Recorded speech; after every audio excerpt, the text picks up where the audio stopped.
સારો સંગ બહુ મહત્વનો. એક અદભુત પ્રસંગ મને યાદ આવે એટલે તમને કહી દઉં. ઇન્દોરના મહારાજા, બહુ પ્રસિદ્ધ પ્રસંગ. ઇન્દોરના મહારાજા તુકારાવજી એ નાટકના બહુ શોખીન હતા. એને ત્યાં બહુ સારા સારા નાટકો એ કરાવતા. પણ એકવાર ઘટના ઘટી. નાટક ચાલુ હતું અને દાઢનો દુખાવો થયો એટલે એક રાત્રિ પૂરતું નાટક અટકાયું. નાટકના રચયિતા મણિલાલ બહુ સારા લેખક હતા, બહુ સજ્જન માણસ, અતિ સજ્જન માણસ. એ બધા એની વીટળાને બેઠા હતા. એમાં એક બિચારો શિંગદાણા વેચનારો નીકળ્યો. લો ભાઈ કોઈ ગરમા ગરમ શિંગદાણા, લો ભાઈ કોઈ ગરમા ગરમ શિંગદાણા. અને આ શબ્દ સાંભળતાની સાથે રાજાને દુખાવો થતો હતો. દુખાવાની પીડા વધારે થાય, મગજ ફાટી ગયો. કોણ ત્યારે શિંગદાણા વેચવા માટે નીકળ્યો છે કટાણે, જાઓ એને જેલમાં પૂરી દો. સિપાહી તો જેલમાં પૂરવા માટે તૈયાર થયા.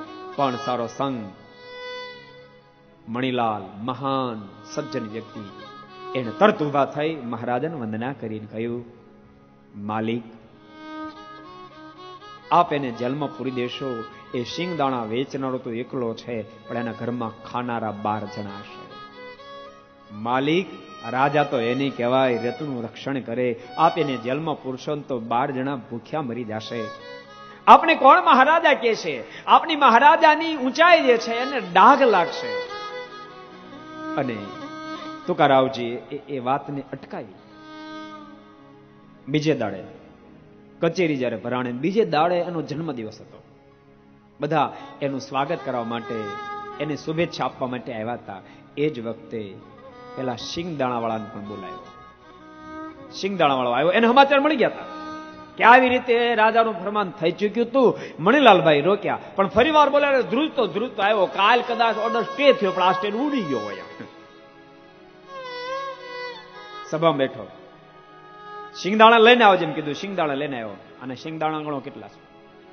શિંગદાણા ગણ્યા 13,613 દાણા થયા.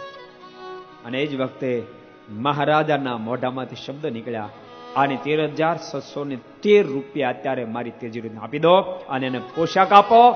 મારી રૈયત ભિખારી ન રહે અને અડધી રાત્રે શિંગદાણા વેચવા માટે નીકળવું ન પડે.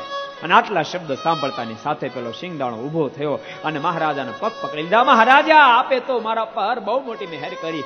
અને ત્યારે મહારાજાના મોઢામાં શબ્દ નીકળ્યા, મહેરબાની મેં નથી કરી, મારી મહેરબાની હોત તો અત્યારે તું જેલમાં પુરાણો હોત.